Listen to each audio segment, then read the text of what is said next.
Well, the good thing is that I took as a habit to write down like a blog about what I was living and feeling in Bolivia, and hopefully I did it with a lot of notes and details. So it took me quite a bit of time when I was there, but now I'm really glad I did, because I really can have a very detailed memories about what happened there. So I can have a very good image of what I've been living there, with all the daily details and the small things and the bigger ones. So, well, I was reading this like 2 weeks ago, I think, because, well, I plan to make a printed version to give to some people that just don't stand the blog version. They prefer to have a real book. So I was thinking, okay, maybe I can turn this into a book. Yeah, it's really cool, because some of the things have been written there, actually I forgot them, and when I read them back, I'm thinking about, you know, all the feelings and memories are popping back with the context, and that's a great way to, I would say, to live again this travel.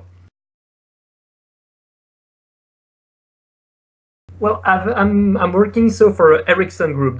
It's a Swedish company that's mostly selling telecom equipments for cellular networks, antennas, base stations, amplifiers, and so on. And actually, in Belgium, we are only active. I am from Belgium, and I work in Belgium for the moment. It might change, but for the moment, I am at home.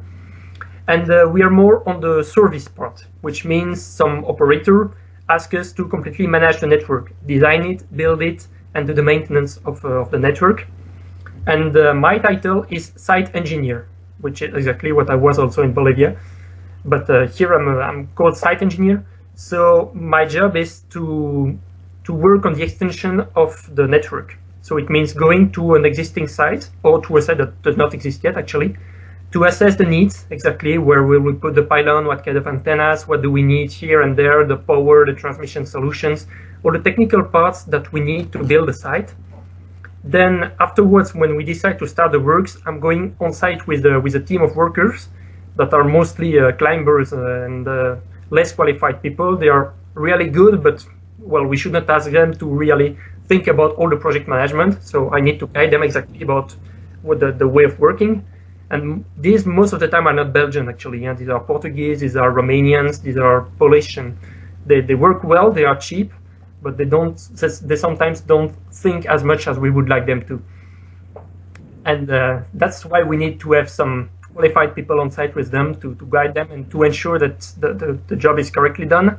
And when everything is built, I'm the one responsible to submit the site to the customer and say, okay, guys, I built it. Do you accept it like that or not? Most of the time, it's not really, you need to fix this, so that we can pay 2 months later. But okay, that's part of the job.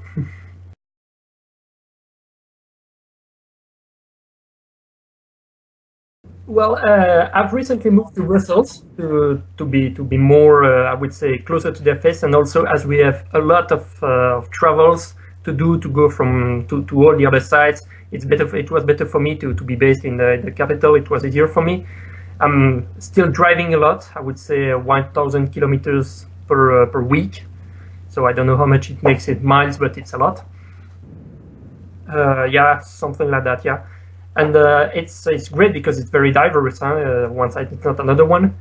And actually, I have to admit that since I've started to work there, as I really enjoy and love what I'm doing, I've been working a lot, like 50 or 60 hours per week.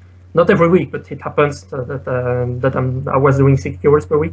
So my private life has been a bit left aside, and I'm now trying to compensate that because I realize that I will not be able to stand such a workload for a long time.